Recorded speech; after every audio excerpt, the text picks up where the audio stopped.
first episode of Alien. Earth opens with us aboard the Weyland-Yutani Corporation's USCSS Maginot. 65 years have passed since the start of the current expedition in the year 2120. The Maginot is a research ship that has been gathering specimens, both living and dead, for a long time, even though they are still 805 million miles from Earth. The crew breaks out of their cryosleep to act as exposition tools and discuss the current situation of the planet. 4 businesses exist, but Prodigy, the newcomers to the area, wants to alter the current power structure. On Earth, all of these men are fighting for dominance and authority. Apart from that, Yutani rules Mars and Saturn, whereas Dynamic rules the Moon. We are now familiar with the rather unpleasant creatures that the Maginot is transporting. Space slugs, alien eggs, facehuggers, and more are present. A synth named Morrow quickly points out that since these specimens constitute the main component of their mission, it is out of the question for them to simply shoot the specimens and be done with it. As one of the engineers offers, we get to see Prodigy up close on Earth. They have a separate research island called Neverland that is separate from the mainland. This place is controlled by Boy Cavalier, a trillionaire who works in the cloning and synth industries. In his most recent experiment, the brain of a sick girl named Marcy is transplanted into the body of a synthetic named Wendy. A new human-synth hybrid looks to be the result of the successful operation. Marcy is still getting used to her adult synthetic body, but she can run extremely fast, fall from huge heights without being hurt, and she keeps learning new things every day. She is still getting used to her body, though, although it won't be as big of a culture shock, because the engineers have attempted to replicate adolescence as she develops into this adult synth body. The truth is that she won't age like everyone else and won't have any true emotions. However, Wendy is not alone in this situation. Other kids are also coming to Neverland, prepared to make the switch. The organization wants Wendy to be these guys' big sister and help the kids on their path to immortality. Cavalier claims that he has purposely selected youngsters because they are the ideal medium for this voyage. While adult minds are too stiff, their minds are flexible and still developing. Alarms roar throughout the Maginot as they return to port.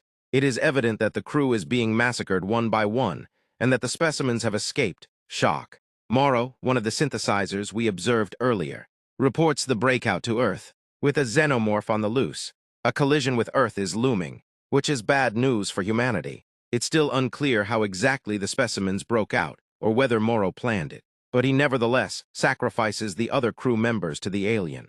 In Prodigy City, New Siam, Wendy has developed an obsession with a man named Joe. She keeps an eye on him on the monitors while he works with Prodigy. This obsession has its roots in the past. In reality, Joe is Marcy's brother from the past, and Prodigy informed him that she had passed away following the synth procedure. Wendy still has a strong affection for her brother. Nevertheless, and her admiration for him continues to shape her personality, because she still harbors her childlike brain inside her adult synth body. But when the Maginot crashes in the middle of the city, everyone is instantly thrown into a frenzy. Joe is one of the first responders. The team heads straight to the scene of the crash to search for survivors. They discover bodies scattered throughout the ship, but Morrow is the only one who has survived. He notifies Weyland headquarters that they have boarded by speaking to Mother, the AI on board, right away. He plans to wait for backup in the armory, which is where he is going. He soon encounters Hoyt and Anant, 2 first responders in the lab, though Morrow doesn't see the really gloomy image as a thing slithers into one of the men's suits. He actually forces them to down their guns and ties them to one of the pipes by holding them up at gunpoint.